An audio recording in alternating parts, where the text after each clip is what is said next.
Beyond end-state cities, we must rethink our obsession with master-planned cities and focus on the urban experience instead.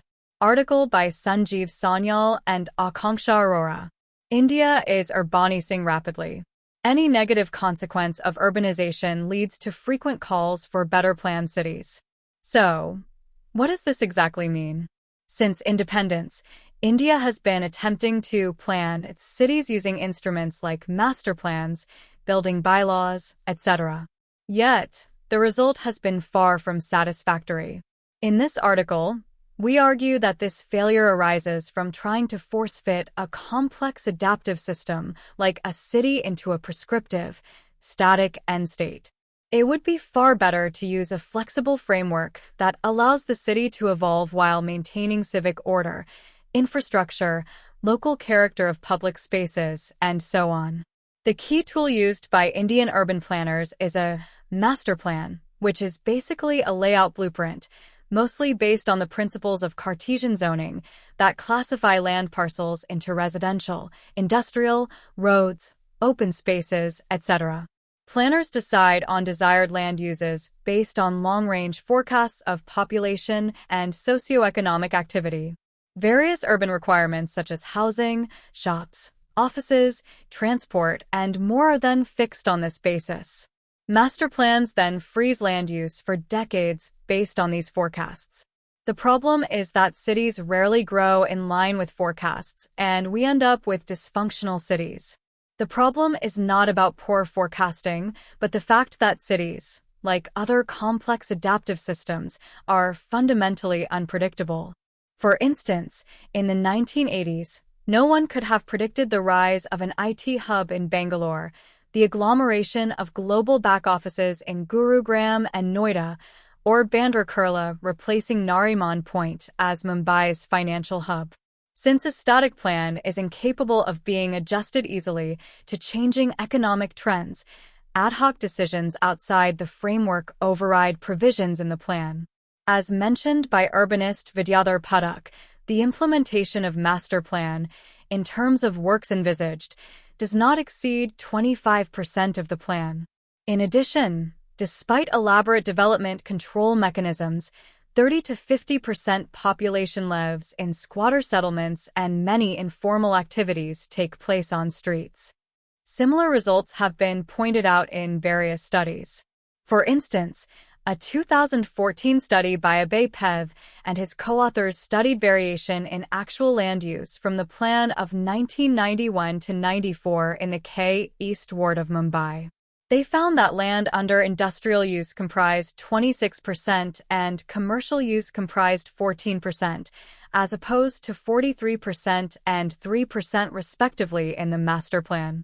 Similarly, actual land use for residential area was 18%, whereas it was planned at 36%. A second related problem is that our regulations focus heavily on private rather than public spaces.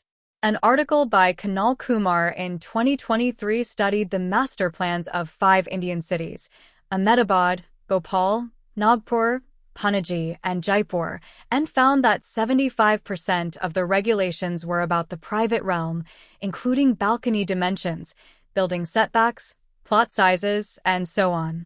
Only 25% regulations were about the public realm, such as street network, footpaths, gardens, etc. Moreover, about 60% of the private clauses are laid out in minute detail, as compared with 10% of the public clauses. This fits with our previous article in this series where we argued that excessively prescriptive building bylaws has led to the drab architecture of our post-independence cityscape, tinyurl.com/5ECRJZF5. This essentially means that most of the attention of urban managers is spent on enforcing what private individuals can or cannot do in their own land rather than what public authorities should do in public spaces. This is unhelpful as the character and urban form of the city is largely defined by the public realm. Note how the current approach is analogous to the pre-liberalization top-down planning for the economy. Though we have moved away from economic planning, the idea still dominates urban planning. Essentially, Indian urbanism is waiting for its 1991 moment. This does not mean that we are arguing for laissez-faire, but as with a well-functioning market economy, for a framework of general rules that allows the system to evolve. Addressing these issues requires a paradigm shift in our urban thinking. One way of doing this is to use form-based codes, FBC, that uses physical form and urban experience, rather than land use segregation as the organizing principle. Micromanagement of activity or land use is not the focus except for hazardous industries. This approach stresses the intended form as well as the look and feel of a place, not the use imagined by the planner. Moreover, as a more bottom-up approach, specific rules are tailored to local context. Incidentally, India has traditionally used FBCs for building cities like Jaipur. The city was developed by Sawai Jai Singh with the help of architect Vidyadhar Bhattacharya. The city was designed in a basic grid, with infrastructure like roads and public space laid down in a single phase. After this, construction focused on following a certain Rajput Mughal architectural style along with a uniform color, pink, which ended up giving the city a uniform facade.